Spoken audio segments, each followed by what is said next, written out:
masalah kecantikan atau kecakapan. Itu menggoda kita ya.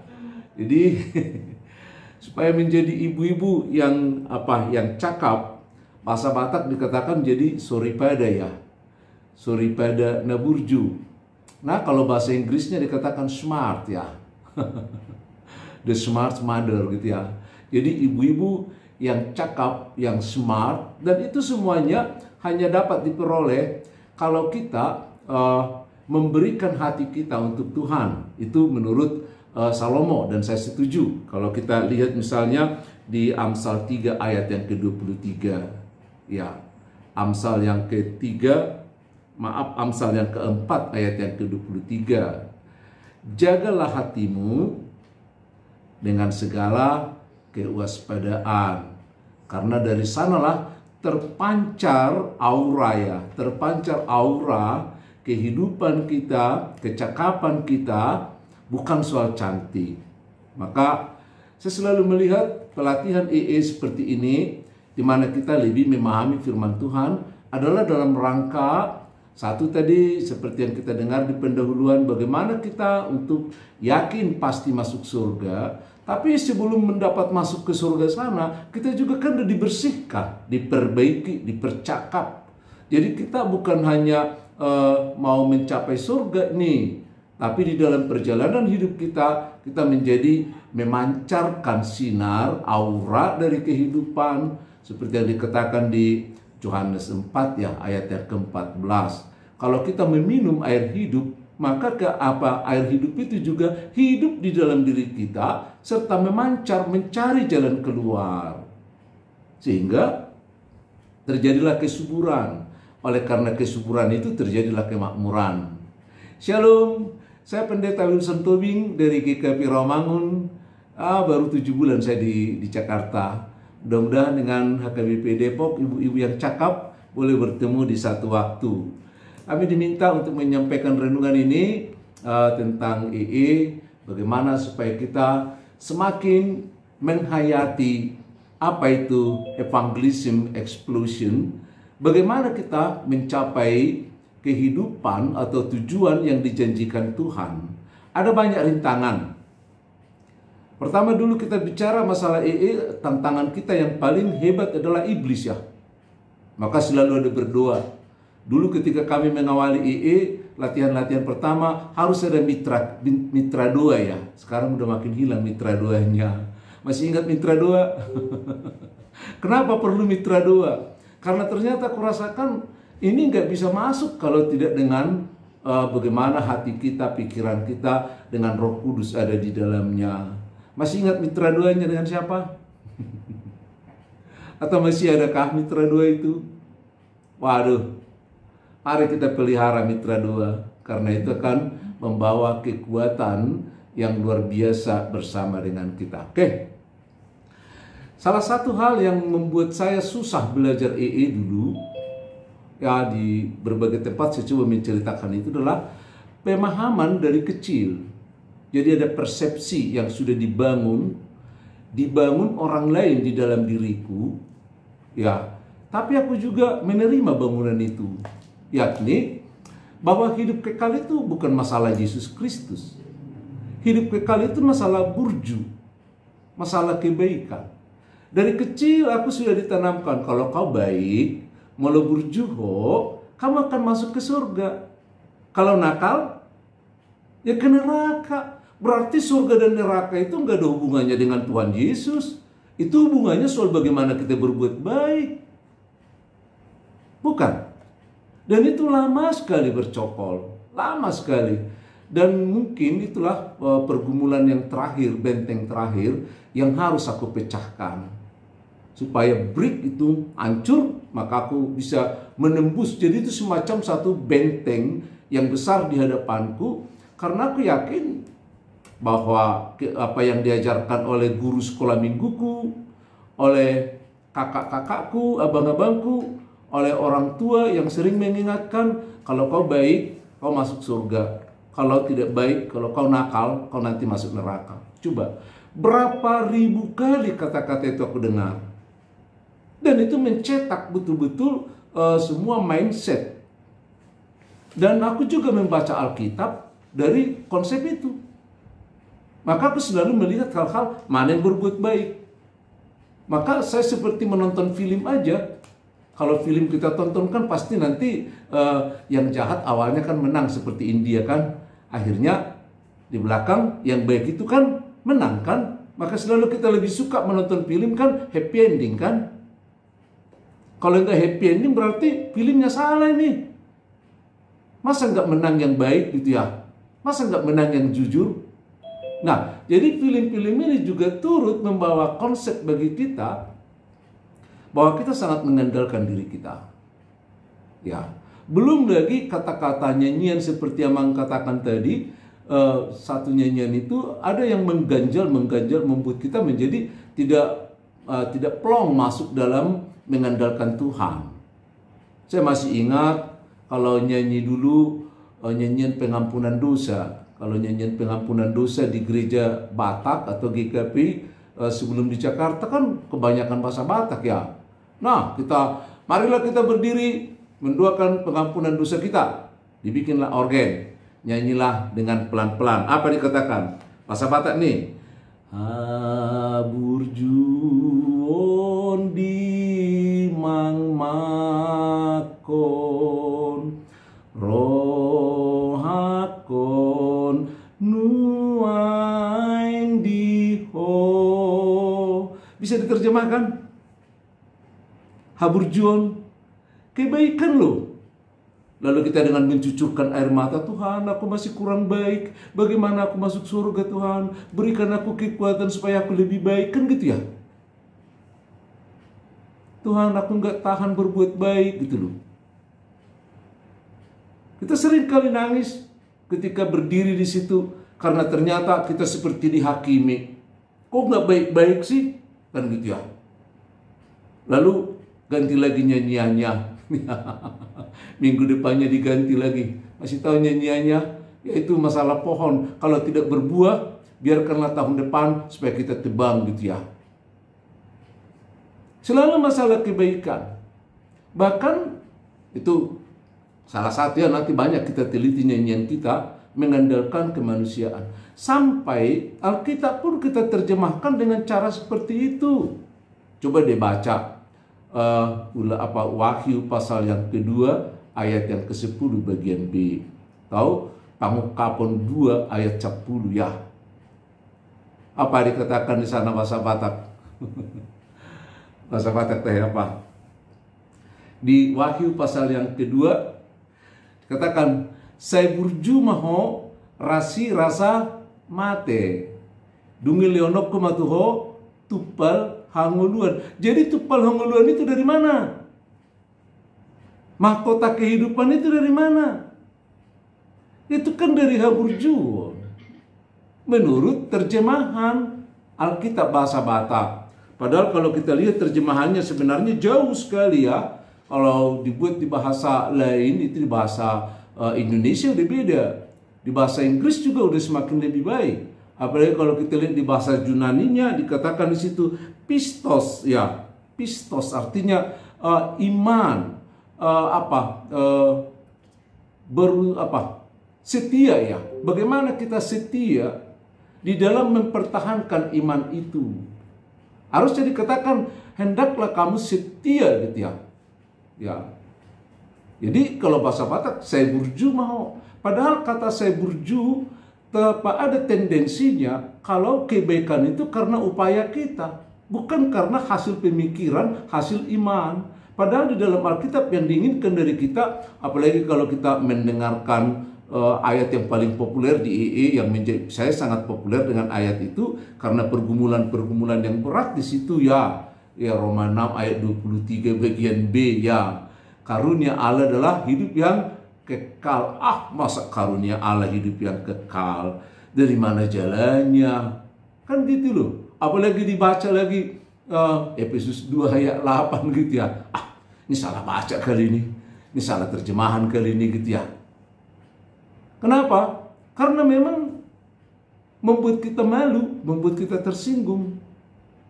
Karena ternyata hidup yang kekal itu adalah bukan karena perbuatan. Bukan. Dan sampai sekarang ya anak-anak kita, saudara-saudara kita masih menyatakan itu, masih merasakan itu.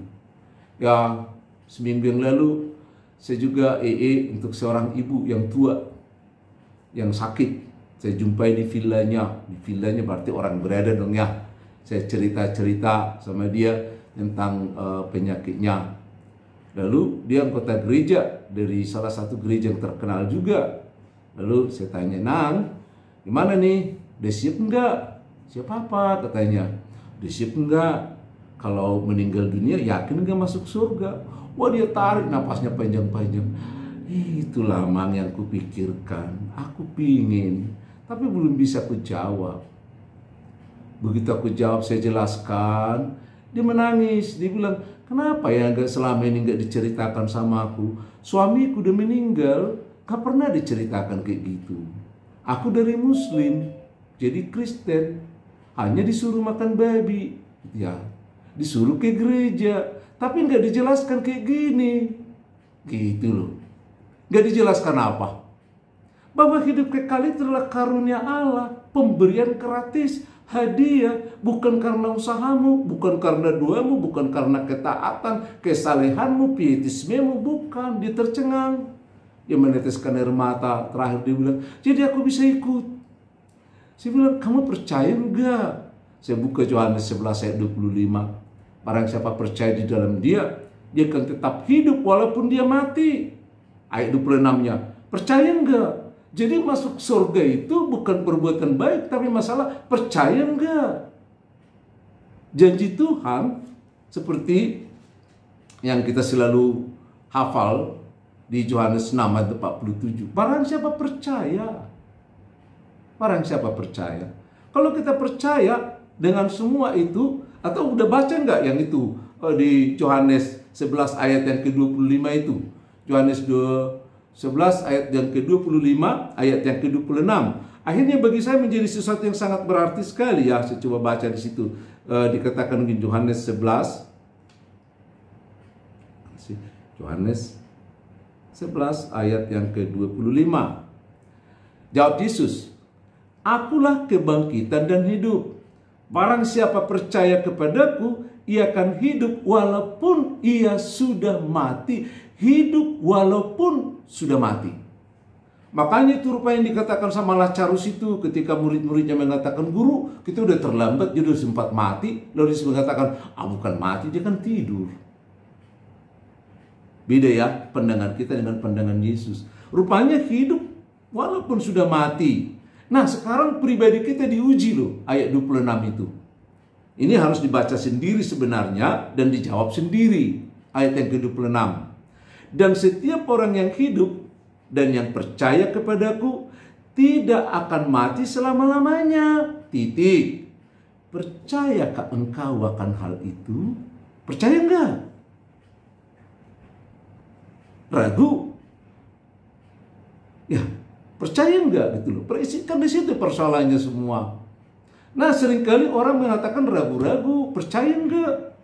Dibilang, "Ya, pingin sih masuk surga, pingin. Tapi gimana ya dengan dosa saya gitu ya." Jadi kita makin diperbaiki. Nah, ketika kita mulai melihat bahwa tujuan pemberitaan Injil ini, tujuan gereja ini, tujuan persekutuan, tujuan dari datangnya Yesus ke tengah-tengah dunia ini, yakni firman Allah yang hidup itu sehingga memiliki pribadi yang disebut Trinitas. Trinitas sekarang sudah bermasalah loh di Indonesia. Ya. Trinitas bermasalah. Ini harus dipahami. Jadi Yesus itu adalah firman Allah yang menjadi manusia dalam satu pribadi. Menjadi manusia. Kenapa harus pribadi? Karena pribadi-pribadi kita yang berdosa ini harus meletakkan dosa kita di atas pribadi yang tidak berdosa. Maka dia harus pribadi. Dan Roh Kudus juga pribadi. Makanya ada 3 pribadi dalam hakikat Allah. Nih, yang gereja-gereja GBI sekarang ributkan. Ya, gereja Protestan diam.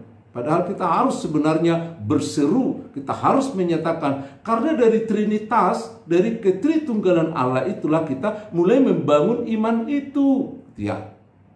Sehingga dia menyelamatkan kita karena kita tadinya adalah segambar dan serupa dengan Allah. Kan di Kejadian 1 ayat 26, mari kita ciptakan manusia segambar dengan rupa kita. Jadi kita sama dengan citra. Kalau dalam bahasa kami teologi dikatakan the image atau imago Dei, citranya Allah. Sebagaimana Allah adanya, sebenarnya begitunya kita. Kalau Allah itu kekal, manusia yang diciptakan juga kekal.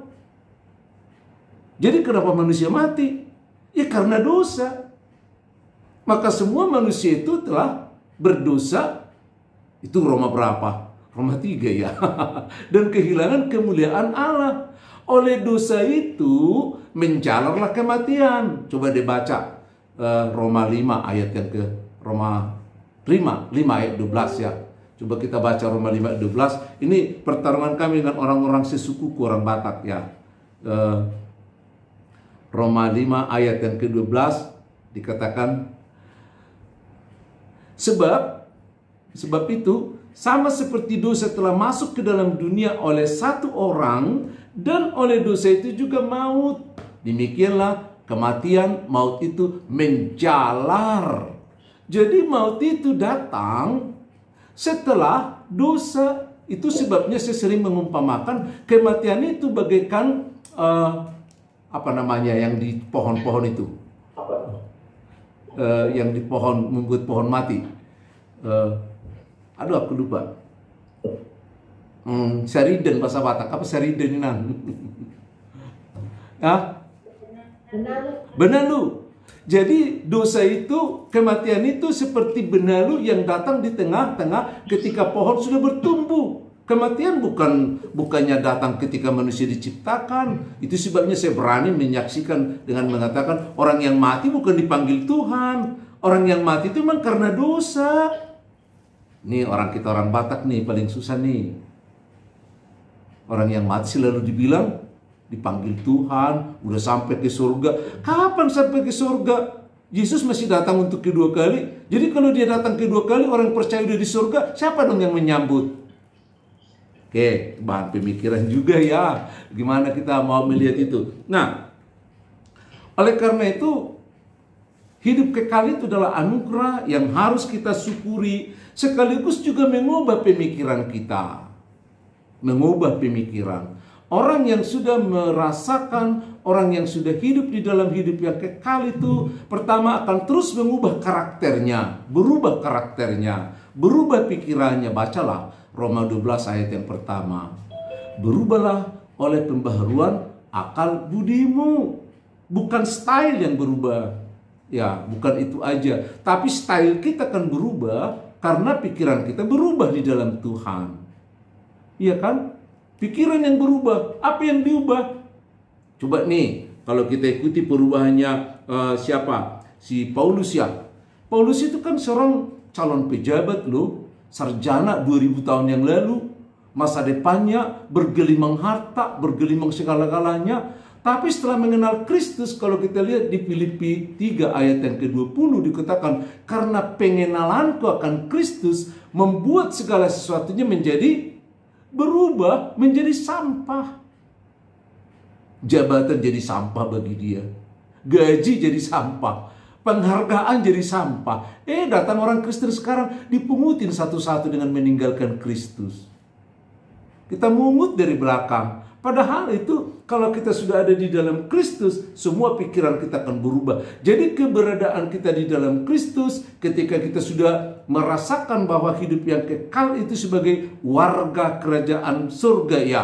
Kalau kita lihat kewarganegaraan kita di dalam surga, maaf ya.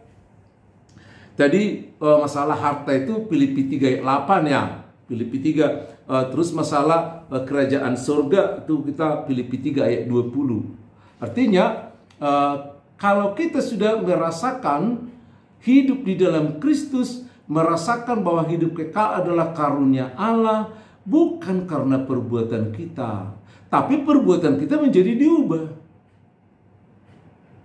Mari kita berubah, bermetamorfose, bagaikan ulat menjadi kepompong, kemudian menjadi kupu-kupu yang cantik, yang indah, terbang, membawa hasil yang luar biasa. Orang Kristen harus berubah. Tuhan Yesus katakan kepada Nikodemus, kamu harus lahir untuk kedua kalinya. Orang Kristen harus berubah. Dan kita harus, perubahan itulah menunjukkan apakah kita di dalam Kristus atau bukan. Apakah kita warga kerajaan surga atau bukan. Sehingga yang Amang tadi katakan, bahwa kita memberitakan Injil ke seluruh makhluk. Karena seluruh makhluk yang ada di sekitar kita merasakan kehadiran Tuhan melalui kehadiran kita. Itu bukan karena perbuatan, tapi karena kasih karunia. Sebagai hadiah yang diberikan Allah, yang mengubah karena ucapan syukur. Ucapan syukur rupanya mengubah segala-galanya.